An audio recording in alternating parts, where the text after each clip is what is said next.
Saya bersama teman-teman PBNU sowan kepada Mustasyar Kiai Ahmad Mustafa Bisri, dan beliau mengatakan NU harus berada di atas negara.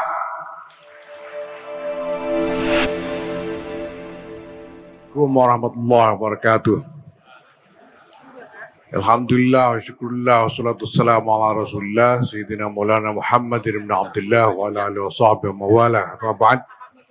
Yang mulia Mustasyar PBNU Kiai Ahmad Mustafa Bisri, Kiai Abdullah Hubab Maimun, yang mulia Rois Suriah PBNU Kiai Anik Muhammadun, Kiai Mu'ad Tahir, yang mulia Rois Suriah PBNU Jawa Tengah Kiai Ubaidullah Sodaqah, yang saya hormati Khatib Am dan jajaran PBNU yang hadir, yang saya hormati Pak Pejabat Gubernur, Forkompinda, Pak Pangdam, Pak Kapolda yang mewakili, Pak Wamentan, dan semua yang tadi sudah disebut oleh pembicara-pembicara sebelumnya. Yang saya hormati Pak Rektor, dan yang saya hormati hadirin para pengurus dan kader-kader Nahdlatul Ulama se-Jawa Tengah.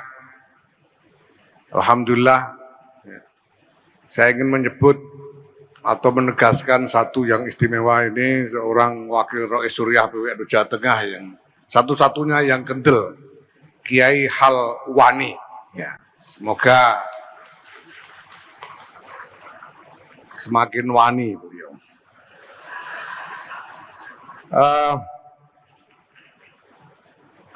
Bapak Ibu hadirin wal hadirat yang saya hormati, saya sebetulnya punya bahan banyak, tapi akan saya singkat karena saya akan mohon sesudah ini mau idzah dari yang mulia Kiai Ahmad Mustafa Bisri, dan akan lebih berguna bagi semua orang untuk mendengarkan beliau daripada mendengarkan saya. Dan saya hanya ingin menyampaikan beberapa hal yang mendasar, diskusinya nanti saja sudah ini, yaitu bahwa yang pertama memang sejak awal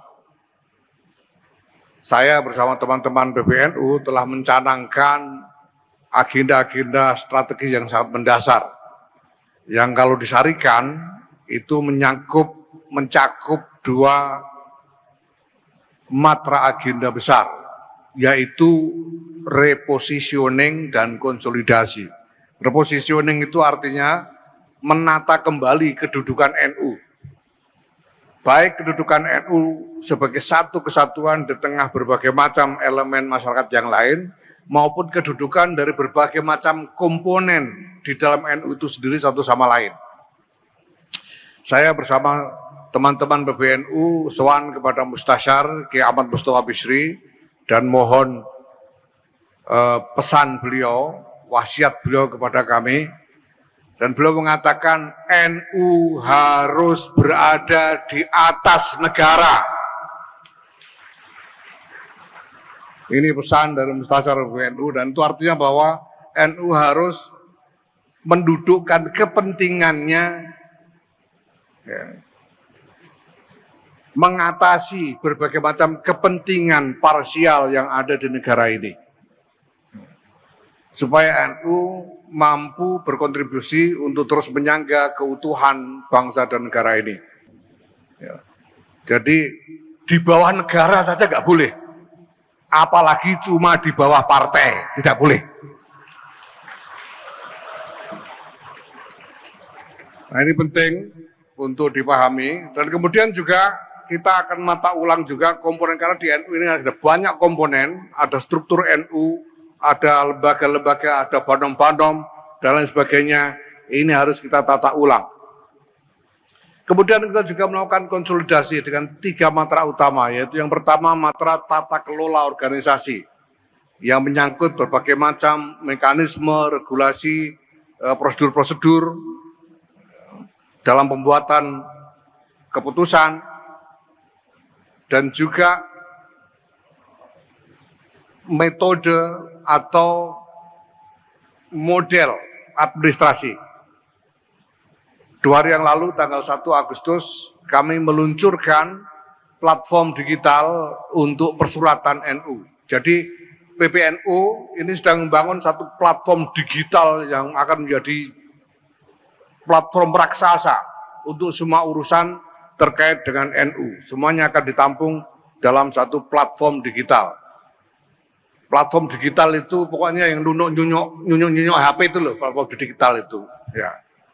Nah sekarang kita sudah mulai dengan persuratan di lingkungan PBNU sudah diluncurkan kemarin. Keseluruhan platform ini kita sebut sebagai Digdaya NU, digitalisasi data dan layanan Nahdlatul Ulama. Tanggal 1 Agustus kemarin kita luncurkan Digdaya Persuratan yang sudah mulai digunakan di lingkungan NU. Jadi di lingkungan NU sekarang tidak ada lagi kertas, ya. Karena semua dilakukan melalui platform digital. Dan saya sudah perintahkan kepada tim digital untuk menetapkan target bahwa model ini dan penggunaan platform digital persuratan ini harus sudah merata di seluruh cabang seluruh Indonesia selambat-lambatnya Desember 2024. Jadi Bapak siap-siap untuk nanti harus merubah cara kerja dengan memanfaatkan platform digital ini. Ini dalam matra tata kelola organisasi. Kemudian matra agenda organisasi. Ya. Matra agenda organisasi ini menyangkut satu desain, satu rancangan nasional yang terkonsolidasi mulai dari pusat sampai ke daerah. Alhamdulillah dalam pleno kemarin kami telah mengesahkan apa yang kami sebut sebagai rencana strategis Nahdlatul Ulama, rencana strategis nasional Nahdlatul Ulama sampai 3 tahun ke depan, 2024 sampai dengan 2027. Nah, ini adalah bagian dari fungsi baru yang kita kembangkan untuk Lakosdam, yaitu menjadikan Lakosdam lebih dari sekedar apa yang selama ini digambarkan di dalam ADRT, tapi kita tambahkan fungsi baru supaya Lakosdam ini berfungsi seperti Bappenasnya pemerintah untuk NU. Jadi kita sekarang punya Bappennu, Badan Perencanaan Pembangunan Nasional Nahdlatul Ulama yang dilaksanakan oleh Lakosdam. Dan sudah jadi renstra nasionalnya. Kemarin baru tadi malam saya membuka Konferwil PBNU Jawa Timur, dan sebelum itu panitia dan PBNU Jawa Timur telah berkoordinasi supaya materi untuk program PBNU Jawa Timur disesuaikan dengan renstra yang sudah dihasilkan oleh Bappennu ini. Maka sudah ini perintah saya yang pertama kepada PBNU Jawa Tengah, saya minta untuk segera berkoordinasi dengan Lakosdam PBNU untuk merancang bagaimana menurunkan renstra nasional itu menjadi renstra provinsi. Dan kemudian dibahas di dalam Rakerwil PBNU Jawa Tengah. Dan sudah itu dilanjutkan prosesnya untuk mensupervisi breakdown penurunan dari renstra provinsi itu menjadi renstra kabupaten kota atau cabang-cabang. Ini harus menjadi proses yang terus berketerusan dan kita sesuaikan satu sama lain sehingga semuanya koheren. Koheren itu mutamasik, tidak perental-perentil, tapi semuanya merupakan bagian sistematis dari satu rancangan yang terkonsolidasi. Ya, nah maka ya nanti ada kemungkinan berbagai macam penyesuaian perlu dilakukan. Matra yang ketiga adalah matra konsolidasi sumber daya, yaitu menyangkut sumber daya manusia dan sumber daya pembiayaan. Segampangannya duit. Karena organisasi ini butuh biaya. Nah, banyak hal tentang konsolidasi sumber daya pembiayaan ini sudah didengar oleh masyarakat, termasuk soal konsesi tambang. Bahwa NU menerima konsesi tambang itu hasil rapat PBNU, jadi bukan keputusannya Yahya sendiri.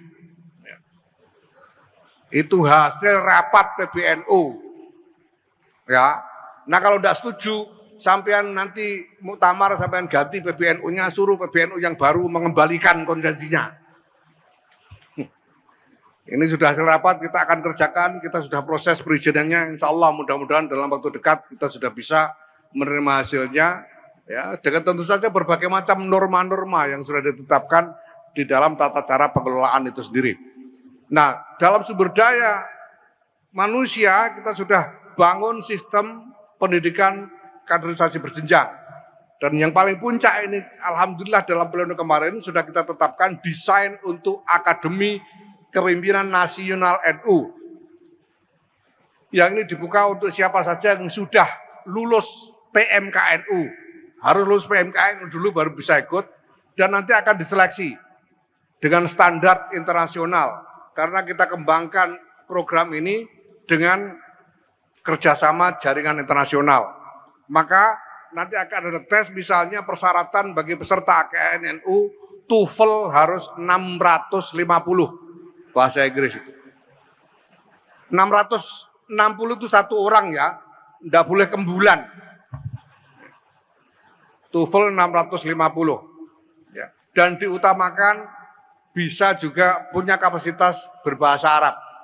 Karena kita sedang membangun satu visi tentang kepemimpinan NU yang tidak hanya meliputi kapasitas dalam dimensi domestik atau nasional, tapi juga dalam dimensi internasional. Karena kenyataannya sekarang NU sudah hadir, sudah berperan, sudah mendapatkan pengakuan secara internasional dan semakin banyak entitas-entitas internasional yang memburu kerjasama dengan Nahdlatul Ulama. Maka semua orang dalam kepemimpinan tertinggi NU harus mengerti ini. Ya. Jadi perintah saya yang kedua, Gus Abdul Ghaffar Rozzin harus segera daftar kursus bahasa Inggris. Dan harus sudah lulus TOEFL 650 sebelum Mei 2025. Awas kalau tidak. Nah Bapak Ibu sekalian, ini semua menyangkut macam-macam pekerjaan yang harus dikerjakan mulai dari pembuatan desain sampai dengan katakanlah musyawarah, diskusi-diskusi sampai dengan maneuvering. Karena ini merupakan transformasi yang menyangkut aspek-aspek sangat mendasar dari kehidupan berjamiah kita. Mulai dari mindset, cara berpikir kita semua, cara kerja kita, kebiasaan-kebiasaan kita, sampai dengan pola hubungan kita dengan berbagai pihak. Maka sejak awal saya sudah menyadari bahwa agenda-agenda besar ini akan membawa konsekuensi-konsekuensi. Termasuk kontroversi-kontroversi, bahkan konflik-konflik. Karena kita memperkenalkan hal-hal yang baru dalam soal ini. Ya. Dan saya memang sudah saya tekati. Saya sudah sejak awal pamit kepada Kiai Mustafa Bisri, Lek, kulo pamit ajeng dablek gangsal tahun saya. Karena saya tahu pasti hal ini akan menimbulkan macam-macam konsekuensi yang mungkin buat banyak orang menggelisahkan. Apalagi di tengah-tengah konstelasi sekarang dengan berbagai macam kepentingan terhadap NU, berbagai pihak juga membuat manuvernya sendiri-sendiri. Ya. Ada yang terang-terangan kepingin nyaplok NU, atau kemarin sudah nyaplok mau kita hingga tidak mau, gitu misalnya. Itu ada yang begitu itu. Ya. Ada yang membangun macam-macam instrumen dan lain sebagainya. Ya. Nah, ini semua harus kita hadapi. Karena kita ingin kita membangun visi supaya keseluruhan komponen NU ini, ya, mulai dari struktur NU-nya, banom-banomnya, pesantren-pesantrennya, madrasah-madrasahnya, komunitasnya ini supaya menjadi ekosistem yang koheren, menjadi satu dunia yang mutamasik tadi itu, yang satu sama lain tersambung. Ya, nah alhamdulillah sekarang banom-banom semuanya sudah mutamasik bersama dengan NU. Muslimat, Ansor, Fatayat, Ibnu, PPNU, yang lain-lain seperti kita punya 14 banom itu.